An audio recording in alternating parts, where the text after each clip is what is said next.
I first started going to the dump site when times were really hard for me, and would go there regular, maybe 2 or 3 times per week, and find something to cook. Yeah.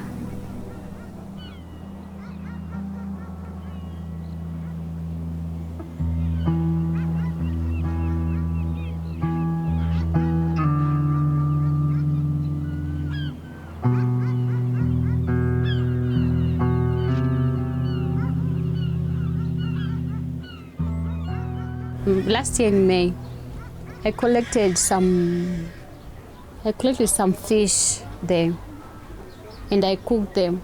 And my firstborn, that one talent, he became sick. He had diarrhea for a week, and I was admitted at California.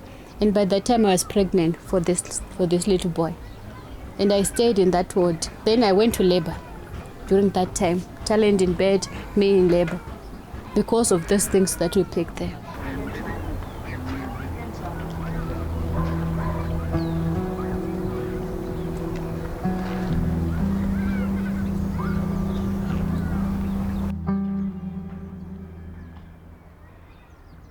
The kids, they don't know anything about that. They'll be always saying, Mama, give us some food. Mama, give me that. And you'll not be having anything to give them. So I tried by all means, give them the little that I can get.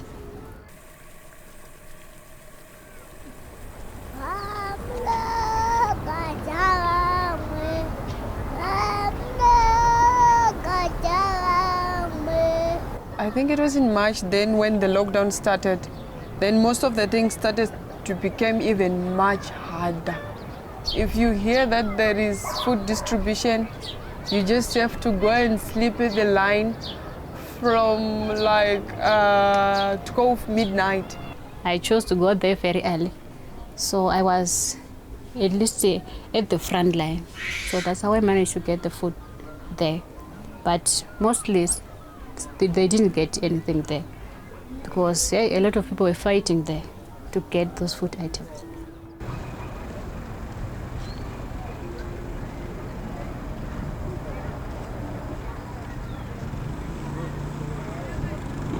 I can say the difficulties that I'm having now is I would say taking care of the kids. Other thing, taking care of myself, my whole being, because I'm not even able to take care of myself.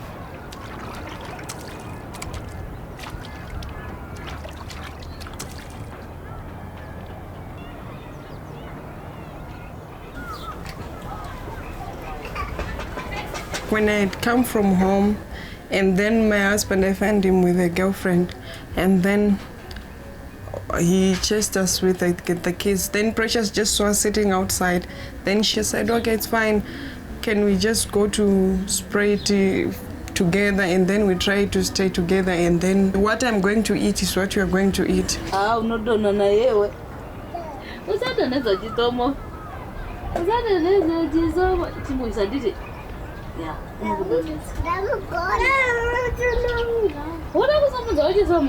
The lockdown made us to become united, because we're like one big family living in the same yard, like from different places, but from one country. That's all I can say. It made us to become united because we're sharing most of our things. Like the problem that we're facing, it was like the one same problem that we're facing. It's all about food.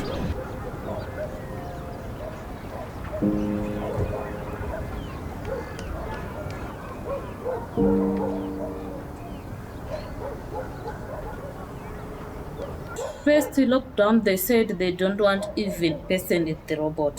So sometimes when we see the car for police, we run away. I since remember there was a small boy, young boy. The mother ran away and left the baby. We would go there because no one was going to work during the lockdown, and there was nowhere to get food.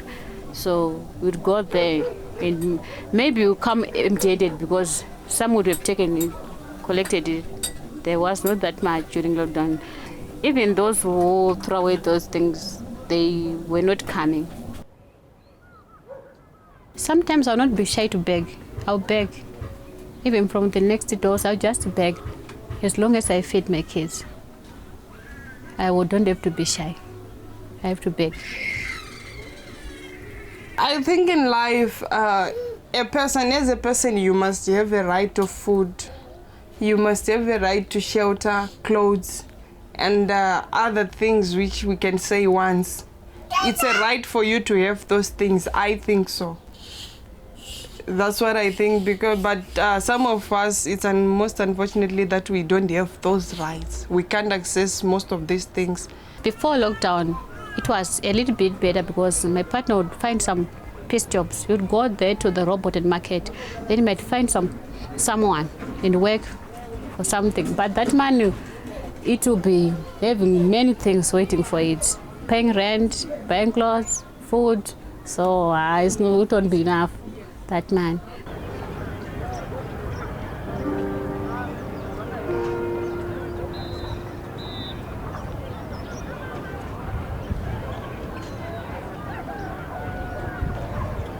During lockdown, we didn't manage to pay the rent, but the landlord understands that during lockdown. He even reduced the rent house from 300 to 150 because he said that you can see everyone is struggling. So you can pay half, so that it was much better.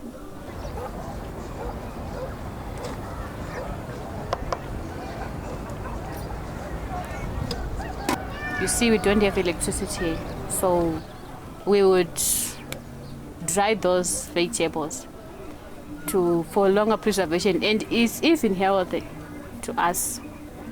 It's healthy if you're eating those dried vegetables. Yeah. So that's why we were chopping those vegetables and drying them. We first wash the vegetables, then we chop them, we cook them, vegetables. If we have tomatoes, that time we were having tomatoes because they also gave us tomatoes there. We put tomatoes. If you want, you can add salt. Then you mostly put them on top of the roof there. You know it's very hot there. It's hotter than down here. So put them there. Maybe after 2 or 3 days, it will be dry. Then we take it inside and put in a plastic. Then we can store it inside there. My father used to be a farmer back then, and then we used to learn a lot of things from him. Right here in South Africa, since I migrated from Zimbabwe up to here, we don't even have a space to farm.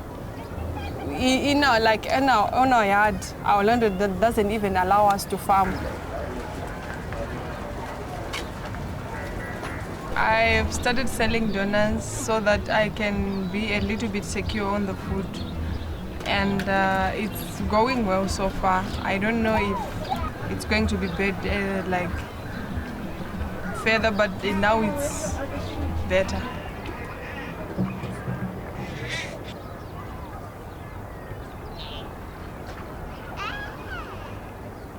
In life, when you are giving birth to kids, you want them to not to live the same life that you have lived, but you want them to experience a much better life than you are living. So then it's just the same. It's like history is repeating itself. The life that I have lived before is the same life that are my kids living now. I feel like right now I feel like I'm useless. I'm not able to do anything. That's what I feel like right now. I'm not able to choose what I really want or what I really don't want. That's the phase of life that I'm living like right now. It's like the whole effort I am trying, it's like it's not enough. I feel like it's not even enough. I have to put much more effort to try and give the kids what they want. You, mom, you're very useless. She can't say it aloud, but you can see with the actions that she's doing.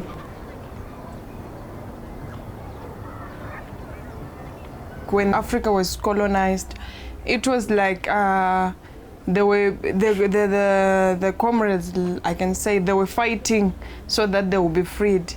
But after then, independence, the things that they had promised each other, they didn't even meet up with the. It's like it's same as animal farm, because like before the animals took over the farm, like they were promising each other and singing songs like, if we take over, we are going to rule off this farm. They'd promised each other that we are going to eat nicely and what we are not going to work, like the way the owner of the farm was making us work. But after then, they don't like keep their promises, I can say. Beast of England, beast of Ireland, beast of every land and clime, hearken to my joyful tidings of the golden future time. Sooner or later the day is coming, tyrant men shall be thrown away, and the fruitful fields of England shall be trod by beasts alone.